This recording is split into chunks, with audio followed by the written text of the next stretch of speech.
Hello जी, अस्सलाम वालेकुम। तो कैसे हैं आप सब। 2-3 दिन से मैं कोई व्लॉग अपलोड नहीं कर पाई थी क्योंकि मेरी अम्मी आई हुई थी और उनको हॉस्पिटल वगैरह लेके जाना पड़ रहा था, जिसकी वजह से मैं काफ़ी मसरूफ़ थी। तो आज वो चले गए थे तो मैंने सोचा क्यों ना काम स्टार्ट किया जाए। सबसे पहले मैं बच्चों को कपड़े वगैरह चेंज करने लगी थी। तो ये हाई नेक मैंने देखी, मुझे इसकी गले से बहुत ज़्यादा इरिटेशन हो रही थी क्योंकि हादी को बहुत ज़्यादा एलर्जी हो चुकी हुई है। तो इसलिए मैंने सोचा कि क्यों ना मैं इसका गला उतार दूं, क्योंकि उसको नेक के ऊपर भी एलर्जी हो चुकी हुई है। तो मैंने इसका जो ऊपर गला बना होता है वो उतार दिया और अब मैं यहाँ कॉटन का कपड़ा भिगो के उसका जिस्म इससे साफ़ करूँगी, क्योंकि वाइप्स में जो केमिकल होते हैं, जो अल्कोहल होता है, उनसे उसकी रैश जो है वो बढ़ रही थी और मुझे इस बात का बिल्कुल इल्म नहीं था। वो तो मैंने टाइम पे ही यूट्यूब से काफ़ी सर्च वगैरह की, वीडियोस वगैरह देखी, तो उसमें उन्होंने कहा था कि आपने वाइप्स नहीं यूज़ करने। तो मैंने शुक्र किया कि मैंने ज़्यादा काम ख़राब होने से पहले ही वाइप्स को छोड़ दिए थे। जब से हादी पैदा हुआ है मैं इस बारे में बहुत सोचती हूँ कि मैंने इसको जिस तरह के हमारे मशरक़ी मर्द होते हैं वैसा बिल्कुल भी नहीं बनाना। बहुत ज़्यादा अच्छे भी होते हैं, सारे एक जैसे नहीं होते, लेकिन अगर मेजॉरिटी देखी जाए तो वो जो होते हैं वो अपने माँ बाप, बहन भाई की तो बहुत इज़्ज़त करते हैं। उनकी इज़्ज़त को देख के ऐसे लगता है कि उनसे ज़्यादा इज़्ज़तदार इंसान इस पूरी दुनिया में हो ही नहीं सकता। लेकिन इसी तरह वो अपनी बीवी की इज़्ज़त नहीं करते, बल्कि उसको तो वो समझते हैं कि इसकी तो कोई औकात ही नहीं है, कोई हैसियत ही नहीं है, ये तो बस घर में काम करने के लिए हमने ले आए हैं और इसकी कोई इज़्ज़त नहीं, इसको जो मर्ज़ी कुछ कहता रहे, डज़न्ट मैटर। और उसके ऑपोज़िट अपनी बहनों पे अगर थोड़ी सी भी कोई बात उनके ससुराल वाले कह दें तो इतना ज़्यादा हंगामा बर्पा करते हैं। मुझे बहुत ज़्यादा दुःख होता है ये सब कुछ देख के। तो मैं यही सोचती हूँ कि मैंने हादी को ऐसा बनाना है, मैंने उसको समझाना है कि बेटा जिस तरह की आपकी बहनें हैं, आपकी बहन है, माँ है, इसी तरह वो भी किसी की बहन और आपके बच्चों की माँ होगी।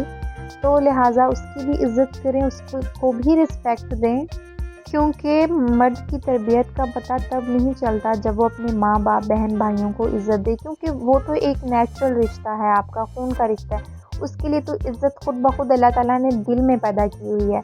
और असल जो मर्द होता है वो वही होता है जो दूसरों की ब्यूटी को भी इज़्ज़त दे, जिस तरह की अपनी बहनों को इज़्ज़त देता है और अपनी बहनों के लिए दूसरों से इज़्ज़त मांगता है, बिल्कुल इसी तरह वो दूसरे की माँ और बहनों को भी इज़्ज़त दे। लेकिन अफ़सोस कि हमारे पाकिस्तानी जो मर्द हैं, हज़रात हैं, ख़ास तौर पे जो थोड़े गाँव वगैरह में रहते हैं या उस जगह से आए हुए हैं और जो थोड़े कम एजुकेटेड हैं, वो समझते हैं कि बीवी तो एक फ़िज़ूल की चीज़ है, बीवी तो मिल जाएगी और माँ बहन भाई तो नहीं मिलेगा। और अल्लाह पाक सबको हिदायत दे।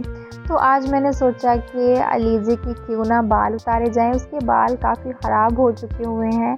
तो अभी मैं यहाँ पे पहले मैंने सोचा कि उसके बाल थोड़े छोटे कर दूँ। यहाँ मैं खुद ही नाई बनी हुई थी और फिर मैंने सोचा कि नहीं जी, आज तो उसकी क्लीन ही करूँगी, क्योंकि ईद से पहले छोटे-छोटे फिर उसके बाल आ जाएँगे। वैसे मुझे बहुत दुःख हो रहा था उसके बालों का, उसके काफ़ी बड़े हो चुके बाल थे और ये पूरे 1 साल की मेहनत थी और वो इतनी क्यूट लग रही थी मुझे, मतलब वो चुप करके बैठी हुई थी और मैं उसके बाल काटी जा रही थी और वो चुप करके कटवा रही थी। और ये देखें जी, इतना ज़्यादा ये लड़की खलारा डालती है, मैं डिस्क्राइब नहीं कर सकती। मैं सारा कुछ सेट करती हूँ, शाम को ऐसे होता है हमारा घर जैसे कुछ जंगली जानवर इधर रहते हैं। लेकिन खैर फिर सफाई हो चुकी थी और ये इतना मुश्किल काम होता है, मतलब ये सैटिस्फाइंग सिचुएशन बनाने के लिए इतनी मेहनत करनी पड़ती है सच में। और यहाँ पे मेरे किचन का भी काम ख़त्म हो गया था और साथ ही जी बच्चे उठ गए थे।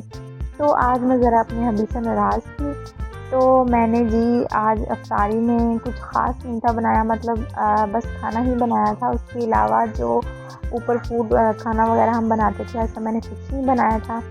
तो यहाँ पे मैंने मटर बनाए थे और साथ में चावल बनाए थे और यहाँ पे मैं लहसुन, जीरे और ये जो गोल गोल मिर्ची होती है इनका तड़का लगा रही थी।